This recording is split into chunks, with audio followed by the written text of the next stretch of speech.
Hello ladies and gentlemen, welcome to my video about bugs and accidents in aerospace software engineering. I'm going to talk about the most famous bugs in aerospace engineering, the most famous examples, and after that I'm going to evaluate how these bugs could have been prevented, what could have been done so that these bugs would have never happened, and also I'm going to talk about what actually happened when the bug occurred. Our first stop on today's journey will bring us to Bethesda, Maryland, the home of Lockheed Martin. More specifically, I want to talk about the F-16 by Lockheed Martin. It was actually developed by General Dynamics, but the production was handed over in 1993 to Lockheed Martin. The F-16 is one of the most famous NATO fighter jets and it's still being developed. Lockheed Martin's most recent development was a QF-16, which is supposed to be a modified F-16 to reassemble a hypersonic drone. But the bug I want to talk about today was actually found at the first development stages of the F-16 after all. So in this case, for demonstration purposes, I utilized Kerbal Space Program, which is quite enough to show the bug. So the bug itself was pretty ridiculous, but thank God it was found in the simulator before any pilot would have experienced it in flight. If the plane would have surpassed the equator, and the autopilot was activated, it would have turned 180 degrees, it would have rolled over, which would have of course caused problems for the pilot and the plane. This was induced by ignition errors of integers which weren't casted and treated the right way because the programmers simply didn't expect or think about the plane crossing the equator, and then there would be negative coordinates. So as I'll show here, the plane just will flip over like this if it would have surpassed the equator. So what do we learn from this incident? Well, first of all, we learn testing is important because this bug was found during testing. And we know programmers aren't perfect, engineers aren't perfect, we all make mistakes. So I would say everything was done right in this scenario because nobody was harmed, no money was spent, and nothing was destroyed, and the bug was found in the simulator. This is what testing and simulators are for. So everything has been done right. Moving on from Lockheed Martin in Bethesda and going to South America, more specifically French Guiana, Kourou, the launch site of the Ariane 5 rocket. ESA's Ariane 5 heavy launch system, here shown on the starting table in Kourou, can carry 10 metric tons into geostationary orbit and about 20 metric tons into low Earth orbit. It has a height of 50.5 meters and a whopping total mass of 780 tons. In terms of reliability, it's only being surpassed by the Soyuz rocket. Ariane 5 has a total of 78 starts and only 4 of those failed, and today we're going to dig deeper into one of them. This accident actually happened on the first flight of the Ariane 5 rocket on the 4th of June in 1996, and this is actual footage from the start. The Ariane 5 rocket, with the version number 88, was supposed to carry 4 cluster science satellites into space. After the accident, those 4 cluster science satellites were launched into space a few years later by a Soyuz launch system. So the first few seconds of the start went very well and as planned until second 37, where I actually going to stop this video and talk for a while. So the problem was with the inertial navigation system, which tried to convert a 64-bit floating point value into a 16-bit signed integer. Usually this has worked. The system was from the Ariane 4 rocket and was tested 23 times successful, so the ESA committee decided that they don't need another confirmation test and system test. But the conversion didn't work because the Ariane 5 rocket was working a bit differently than the Ariane 4 rocket. and they didn't expect what happened next. So as you can see here, the Ariane 5 rocket starts flipping over because the navigation computers think there is something wrong, and both computers do think that because Ariane 5 of course has redundant systems and is trying to evaluate, but both were running the faulty software and both thought they were heavily off course. From this point on, the Ariane 5 rocket was facing immense aerodynamic pressures due to its side shift, and it was not built for this and went up like fireworks. The four cluster satellites were of course lost and had to be rebuilt for their restarts, but the navigation systems were found and the data which wasn't sent down as telemetry was recovered, and so the accident could be rebuilt so that it wouldn't happen again. So what can we yet again take away from this accident? Because it's always something we can learn from. Even if old systems worked 100, worked 1,000, worked 1,000,000 times, and you put them into new environments, it doesn't mean that it will work again. And I think that's what you can take away from this very special accident. So always test old systems in new environments. Again, moving on from South America, Kourou, to the main launch site of NASA in Cape Canaveral, Florida. In this case, I want to talk about the Mars Climate Orbiter, a 630 kilogram heavy satellite which was supposed to help us understand climate change and the climate on Mars and where there is ice on Mars. It was launched on December 11th in 1998 and was supposed to start with aerobraking on Mars the 27th of September in 1999, but the aerobraking maneuver didn't quite work as expected.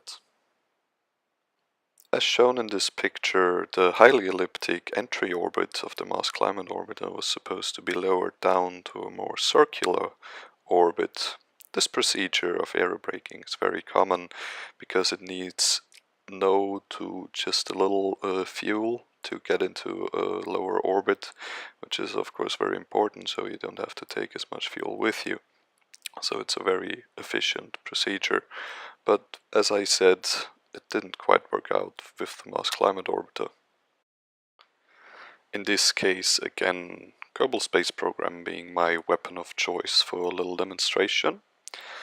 We see the MCO perfectly lined up with Duna, the Mars equivalent in the Kerbal Space Program universe. So we have the orbit set to about the height of 20,000, 21,000 meters, because the Duna atmosphere is way lower than the Mars atmosphere, but for demonstration purposes this is just fine. So we're just retracting the solar panel and the antenna to line up perfectly for our entry orbit. Right now we are coming from interstellar space and are very fast and want to break down, so we get into a highly elliptic orbit, which was one of the maneuvers that the MCO was supposed to take. So let's just dive into the Duna atmosphere right here and see what's going to happen. So we have heat effects. The MCO is wobbling a bit around everything, just as expected. And when we go into orbit view, we'll see that our speed bleeds down and we are slowly getting into an orbit. Still very high heat forces working on it. Right here we have a little encounter with the moon of Duna.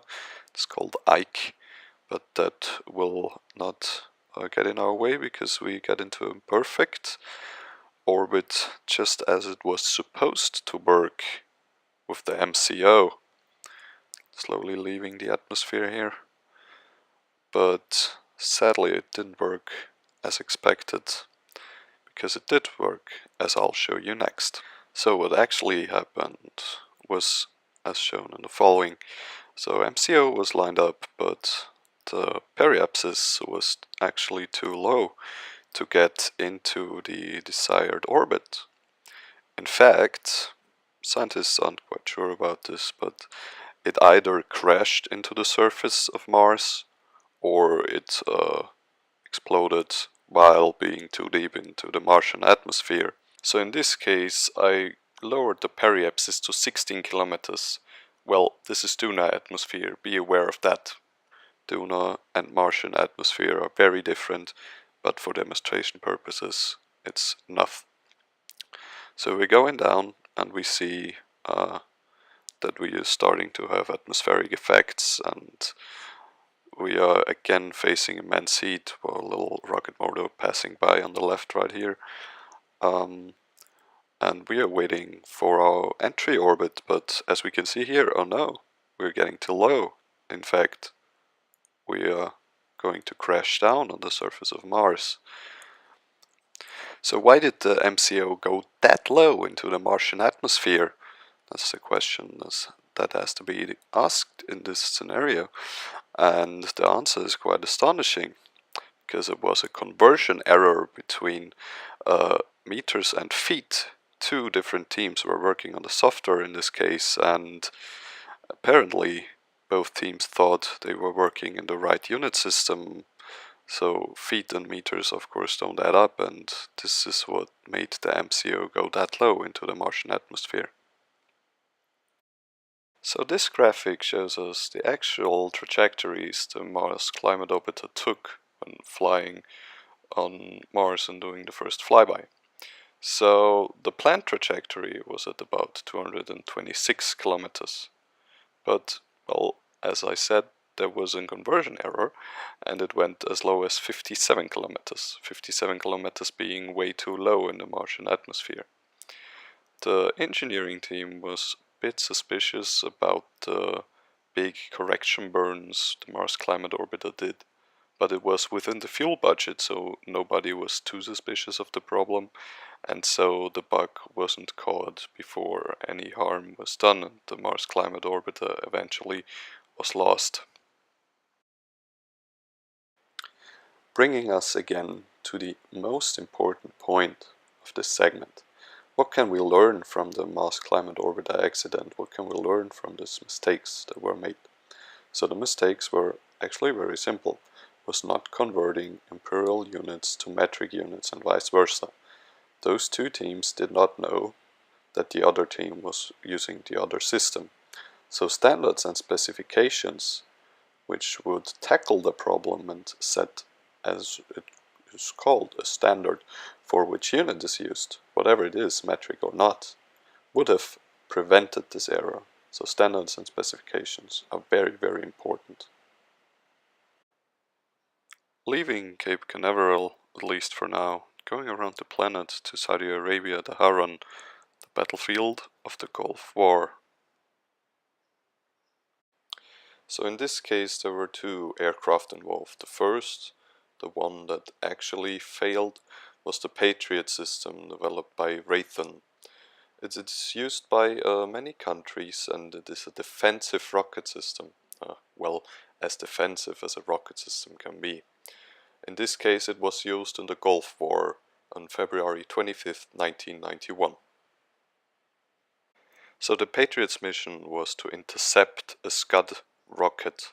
The Scud rockets were developed by the Russians, and it was a ballistic rocket that was very inaccurate, but sadly that day it hit its target, and that's our first accident with fatalities, because there were 28 soldiers killed.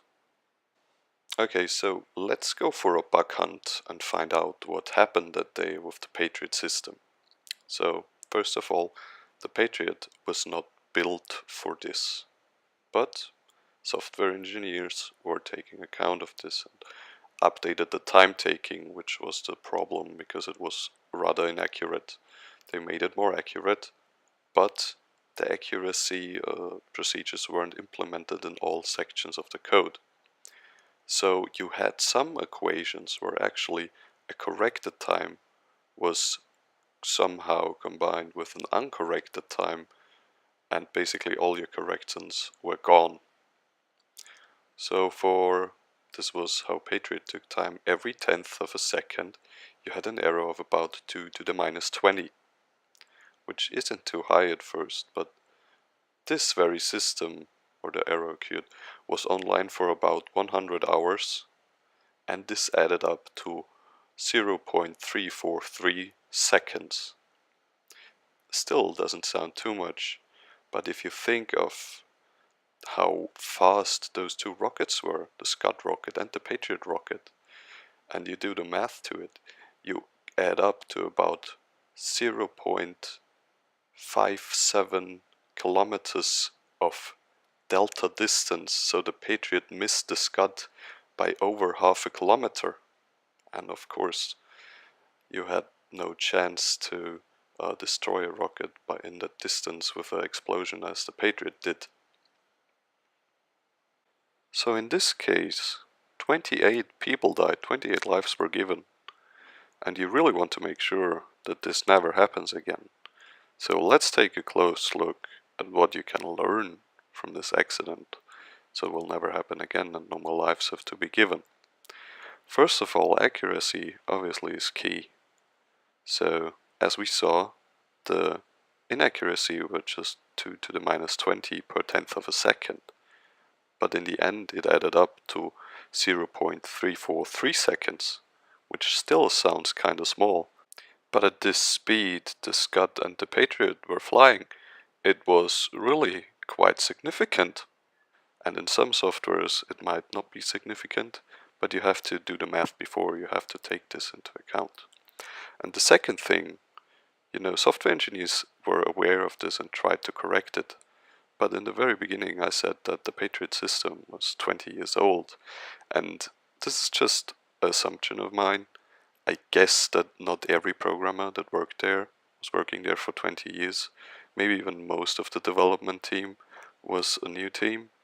So they didn't really know the code by heart because they didn't write it. So there was maybe some spaghetti code, maybe some bad documentation, and they didn't know where at every point in the code time was used.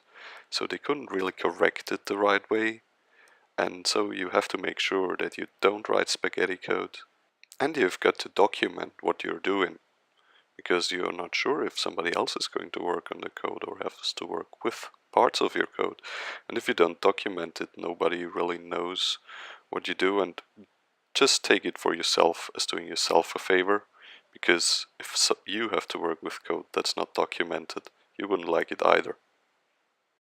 Coming back from the battlefield of the Gulf War, going back to where we've been before, to Cape Canaveral, Florida, the main launch site of NASA. The Mariner 1 probe was built for a Venus flyby. It had a total cost of $135 million, and it was supposed to measure the planet's atmosphere, magnetic field, the charged particle environment, also the mass. And on its interplanetary journey it was supposed to measure the interplanetary vacuum, what actually is in this vacuum, because it's not that empty after all. It started on July 22nd, 1962, and sadly was destroyed just after 293 seconds because it was threatening to crash into a populated area. So what exactly happened during the ascent phase of the Mariner 1? Here in this picture showed on the starting table in Cape Canaveral. It was actually launched by Atlas V carrier system. So during the launch, a navigation system had a failure, but that actually was corrected the right way, and a secondary system started working. But in this secondary system there was another bug, and this bug made the rocket accept a wrong guidance frequency, and so the rocket started to go off course, so heavily of course that the Space Center decided to destroy the rocket because it was threatening to hit Atlantic shipping lines or even a populated area, which would have been very devastating. These bugs then were corrected and an updated version of the Mariner 2, was sent to Venus and actually completed the whole mission. But what actually was the bug is very ridiculous, and I'm going to show this to you now. Back in the day, data storage was very primitive. As shown here in the picture, one method of data storage was a punch card. The holes in the cards were representing the data. And also for Mariner, punch cards were used, and the programming language was Fortran. So you had to write your code and then punch it into a card, and it was validated by a punch card validator where somebody else had to punch the code again into cards, and the validator would compare these cards, and if they were equal, they were assuming the code was right. Though with Mariner, this was not the case, and it was a very, very little mistake. Sources are conflicting here, but the most accepted, most spread version is that there was just one missing hyphen in a line of code that crashed the whole program.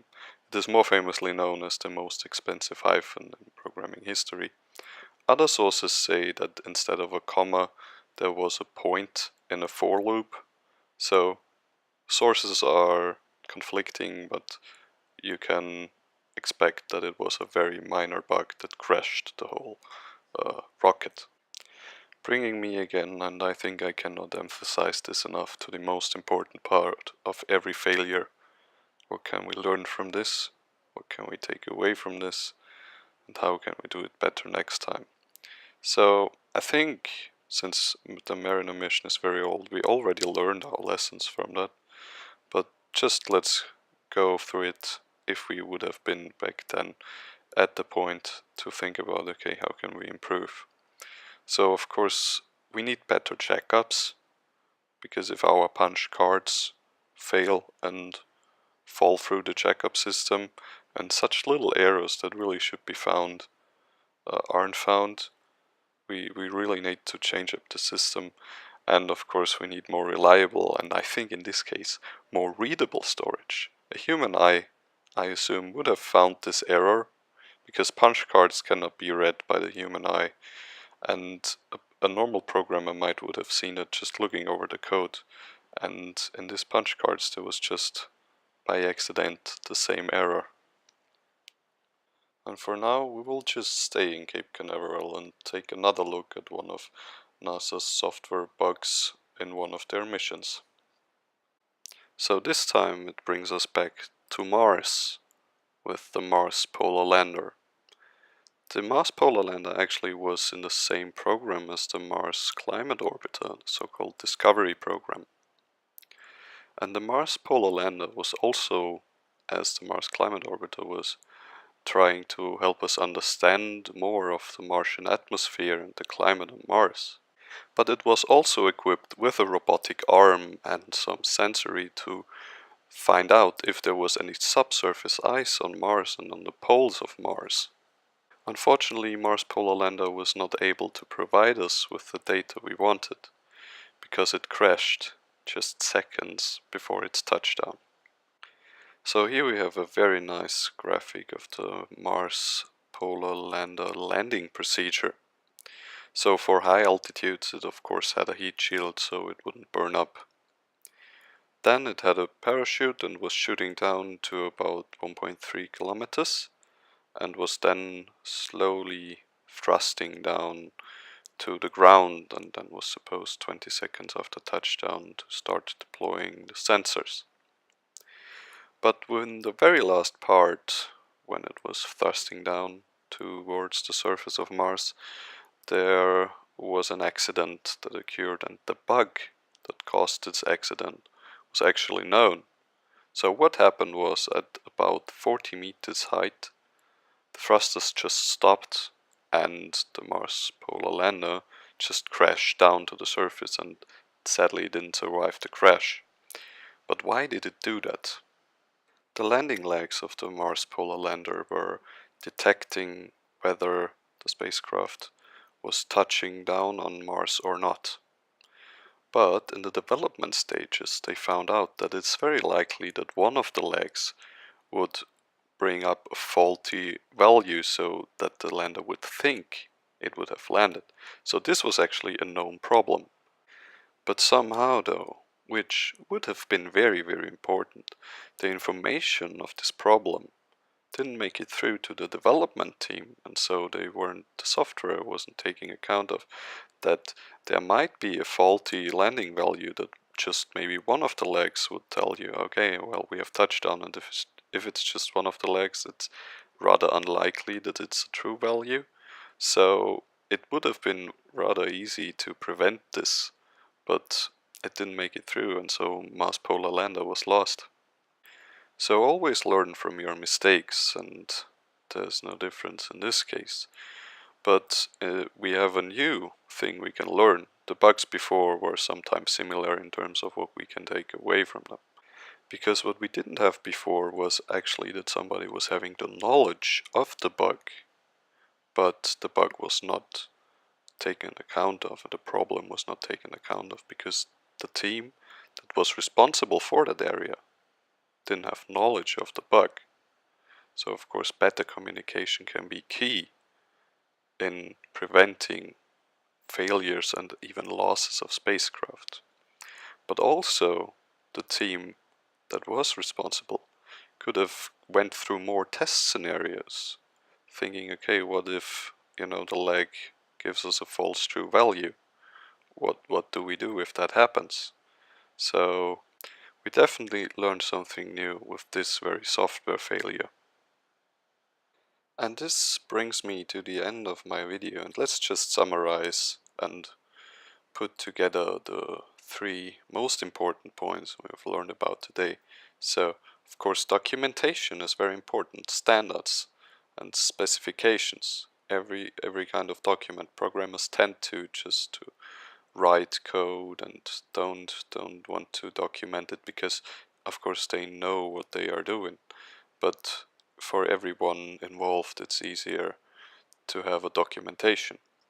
The next point is communication. It's of course always very important to talk to each other so that maybe knowledge that has been acquired in the development process has to be given to everyone else so they can profit from it and the whole system works maybe better, or in this very case with Mars Polar Lander doesn't fail at all. And the last point is testing. A lot of these errors, including the ones with documentation communication, could have been prevented with proper and more rigorous testing. Of course, it's always a question of feasibility, how far you are going with tests, but some tests may be worth it. Which brings me to the end of my video, and I hope you enjoyed it. I hope you had a little fun, you learned something, maybe had some giggles around the rather ridiculous bugs sometimes, just as the first one with the F-16 turning on its head. And I want to end it with a quote from Scott. So guys, fly safe.